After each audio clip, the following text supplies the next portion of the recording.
Welcome to your weekly World Climate Change News Report. I'm your anchor, Irene Zielinski.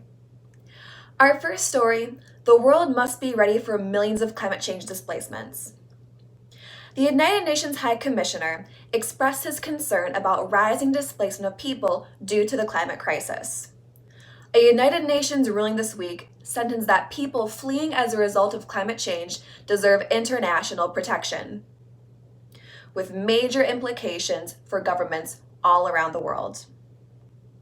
Potential drivers of climate-induced migrations include wildfires, like those we see in Australia, rising sea levels affecting low-lying islands, destruction of crops and livestock in sub-Saharan Africa, and floods worldwide in parts of the developed world. Our next story, climate migrants are on the rise. Climate migrants are dangerously on the rise because of the climate crisis and the planet is enduring.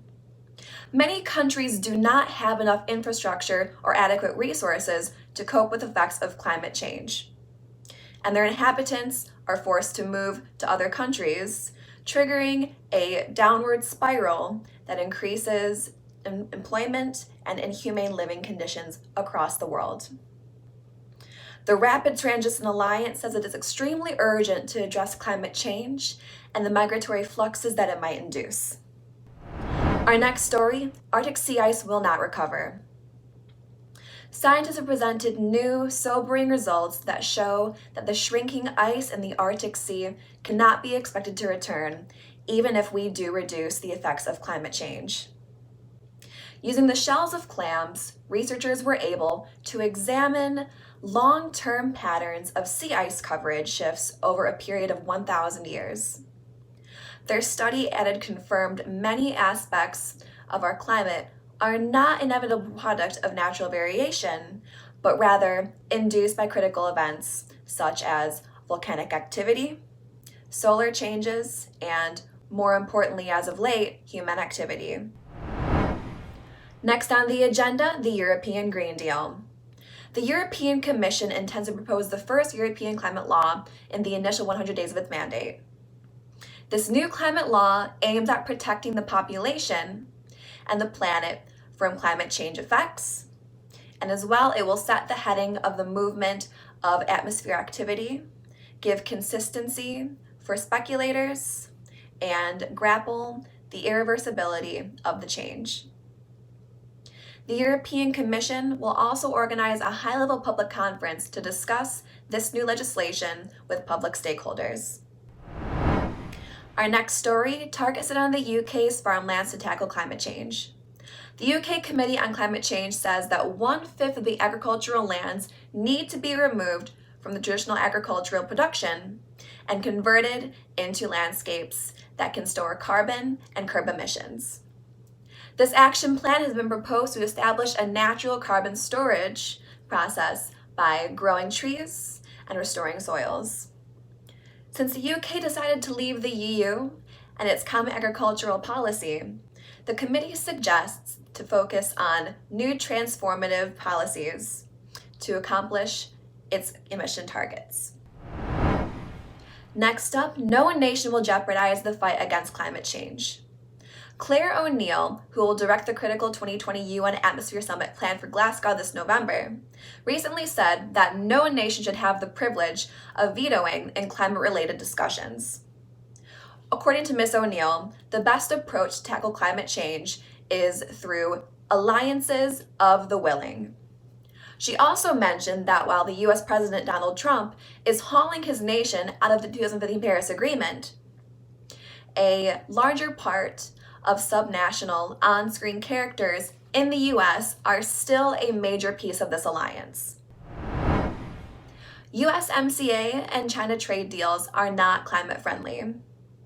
The newly approved US-Mexico-Canada agreement will facilitate production and trade of oil and gas across 3 countries, giving corporate polluters the possibility to challenge climate and environmental protections in the private sectors.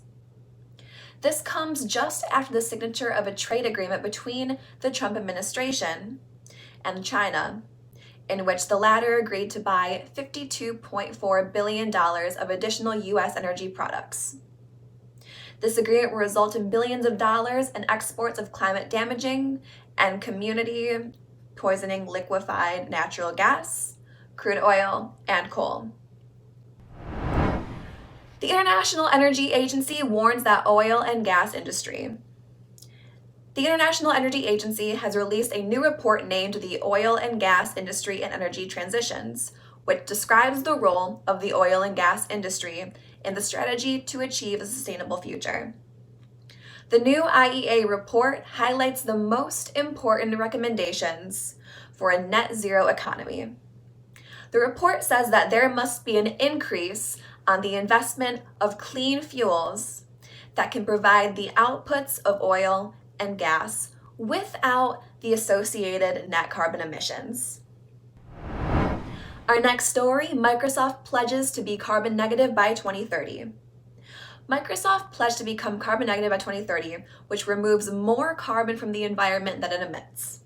Brad Smith, Microsoft president, has stated that Microsoft will add sustainable technologies that will capture carbon and remove it in the near future.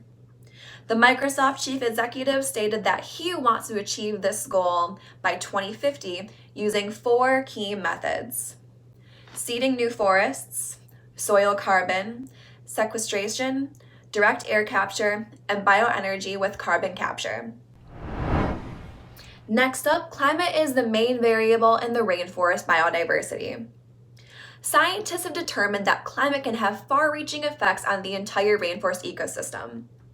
A new study based on the local biodiversity shows that even if an entire species disappears from one area, different species may replace it, while the effective temperature spikes on the forest network can have irreversible consequences. The conclusion of this study is that climate plays a bigger role than deforestation in the rainforest biodiversity, providing once again the magnitude of the incidence of climate change on ecosystems. This concludes this week's World Climate Change News Report. Please subscribe for your weekly updates.